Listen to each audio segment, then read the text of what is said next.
What's up, beautiful people? It's Ange the Amputee here, and I am just checking in with you. I hope all is well. If you are new to my channel, thanks for joining us. And if you've been here for a while, I love that you're here, and please stay. Just a reminder, it always helps with the channel when you like, you comment, hit those notifications, and let's dive right in. So I had something interesting happen. One of the things that happened to me kind of came full circle today, and I just wanted to get on and talk about it a little bit. I know that there's a lot of people who have been through similar situations as I have, and navigating situations like what I'm about to talk to you about, they can be really difficult. Let's see, I'm not even sure how to I don't know. I don't want to violate any YouTube laws or whatever it is that they call them, standards here. And so I'm gonna talk a little bit about something that needs a trigger warning, and I don't know if you can tell I'm a little bit shook, and kind of in shock a little bit, but it's a good thing. So like, I don't want you to think that it's a bad thing. Okay, about 8 years ago, I ended up leaving my ex-husband, and we're not going to talk about that. That's a whole different story. He was an addict, and it was a really bad situation, and I had to get out of the situation and make life better for my children, my boys, and for myself. Well, after I got divorced, when I finally started dating again, I went out on a date with a guy, and I ended up getting, I'm going to put the word here, and we're just gonna say grape. All right, graped. Anyways, really awful situation. He carried me away from my crutches, and there was nothing I could do about it. I eventually got out of the situation and got to my car and drove away, went and reported it, and it was an absolute nightmare. I fought for about 5 years to get a resolution there, and it was throughout the time of COVID, and so there was everything was done online like this, and it was really hard to get anywhere within the courts, and I was terrified that he was out there being a predator to other people. And as a person who is disabled, as an amputee, I felt extremely vulnerable, and I was quite terrified, to say the least. And I'm very lucky that I met my partner Scott, and he is amazing, and he helped me feel safe again. And anyways, to make a long story short, I fought to get justice, because I was like, what happened to me is wrong, and no one should ever have to deal with that. And I may only have one leg, but I don't care. Like, you don't take advantage of people, whether they are disabled or whether they're not disabled. You do not take advantage of people, period. And no means no. And I had said no. I counted 18 times in the situation, and then I lost count. And people have asked me at times, why 18 times? And I thought, why did I count? Why was I counting them? And I thought, yeah, I think it was a coping method. I kept counting. I kept saying, I told you no, I told you no. As I was fighting him, I told you no. And I kept counting how many times I was saying no, because I was like, why? At one of these points, it's going to sink in that I'm saying no, and he's going to stop, but he didn't. So, anyways, 5 years into legal battle, trying to fight to get resolution with this, and we finally go to court, and my attorney we had approached him with a plea deal. Now, he was originally charged with 5 first-degree felonies, and they were all felony grape. Let's say grape, and I'll put the word on the screen. And it was really an intense situation, and they all happened 100%. And I have hospital reports to prove it. And I did end up at the hospital. I did end up they did a code R, which is they make you do a kit, and they take pictures, and you're very vulnerable, and exposed to a lot of people and strangers, and it was a very, very difficult situation to be in. And I know I'm not the only person that's gone through this. Now, to go through that and to be presented with the option of I'd almost given up because they were taking so long in the courts, and mentally it weighs on your mind so heavy. And I knew in my heart I shouldn't give up, and so I didn't. I kept fighting. Well, eventually they said his lawyers wanted to negotiate a plea deal. So I said, okay, well, I would be open to that depending on the stipulations. And there were a lot of them. They were things like he could not have, he could not be found in possession of any deviant material. He was not to obviously make the mistake again of assaulting another human. He was not supposed to, he was supposed to be on the sex offender registry list, and he was supposed to go to therapy, and he was supposed to do all of these different things. He was supposed to pay restitution and just different things. And for me, it was never about the money. It was like $700 he was ordered to pay, and which I never saw a dime. But that was not my purpose. Like, my purpose was not to get money. My purpose was to put a monster behind bars. And because if he could do that to me, a one-legged woman that, you know, has pretty good mental faculties, like I'm a pretty strong human being, what's he capable of doing to a child? Or what's he capable of doing to, you know, someone who maybe doesn't have the strength that, like, I have, right? Like, we all have different amounts of strength. And I would say I'm a fairly strong person. I've been through a lot of things. And anyways, I was looking out for my fellow humans. And so I allowed for this plea deal.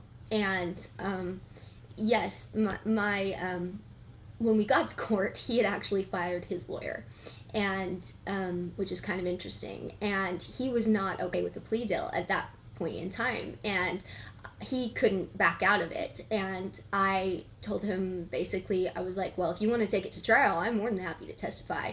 I have a bunch of witnesses. They had DNA evidence. They had all of these things. Amazing officers that I had worked with, and some not so amazing officers. But yeah, I was ready to do that. But because he had originally accepted this plea deal, we had pushed it through. So he was convicted. He was convicted on 2 counts that were second-degree felonies, and sentenced to jail time rather than prison time, and all of these other, you know, specifics. Well, today I got to thinking about it. It had been about 2 years since that happened, and I had got to thinking, I was like, you know, I wonder whatever happened with that. And I wanted to make sure that he was indeed following everything according to his probation officer, etc. Because if he were to make one mistake, the judge had very specifically said that he would revoke the entire plea agreement. He would be sentenced to all 5 first-degree felonies, and he would be sentenced to prison accordingly. And so I was, in a way,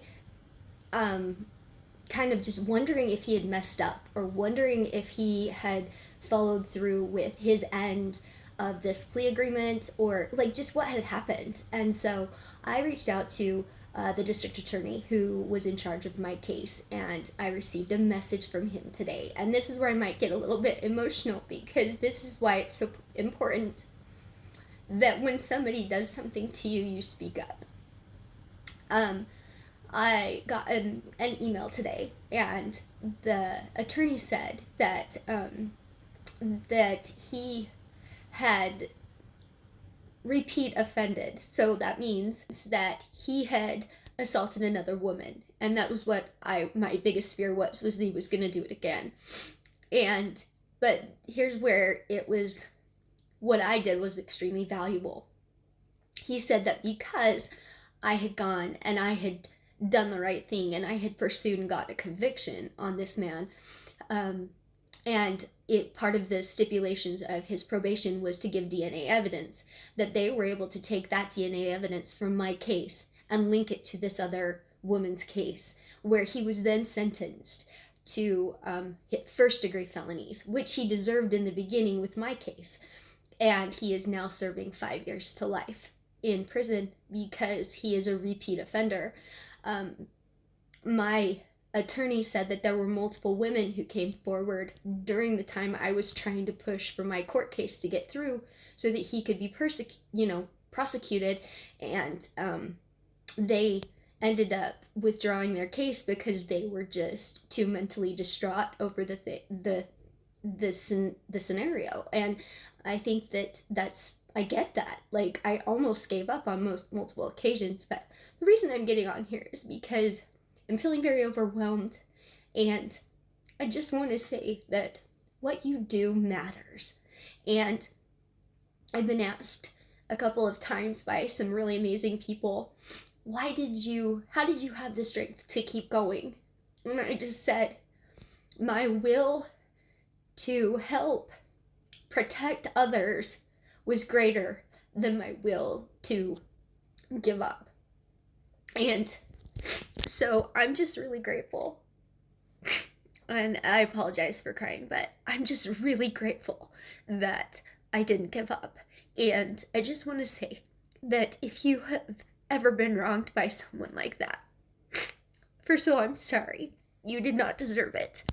And you shouldn't be ashamed. What other people do and their choices are theirs and theirs alone.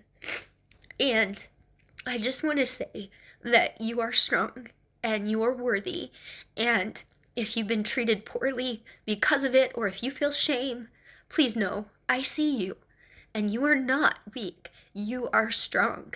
And you survived something that a lot of people, it ruins their life.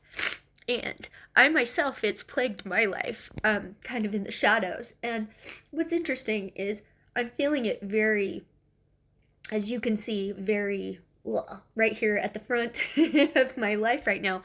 I've sort of pushed it down for years, and I'm just now starting to deal with it. And honestly, that's okay, because we deal with things in our own time, and there is no right way to heal. And there's no wrong way either. I mean, maybe there's wrong ways in the sense of bad coping methods, reaching for, substances, or reaching for other things, behaviors that are not healthy, that kind of stuff. But as far as like going through really intense traumatic circumstances, we all do it differently. And I just want to say, if something's happened to you, I'm sorry. And you didn't deserve what happened to you. And I hope you find peace. And, yeah, I don't really know what else to say. I just want to say that if something ever happens to you in the future going forward, use your voice. Don't be afraid to stand up for yourself. Don't be afraid to do the right thing. And even if people treat you poorly, like the woman I first reported it to was really mean. She was cruel to me.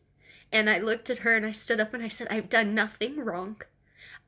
In fact, I've done everything right. I was told I should come and report this horrible act, and you are treating me like I'm the one who did something wrong, and that is not okay.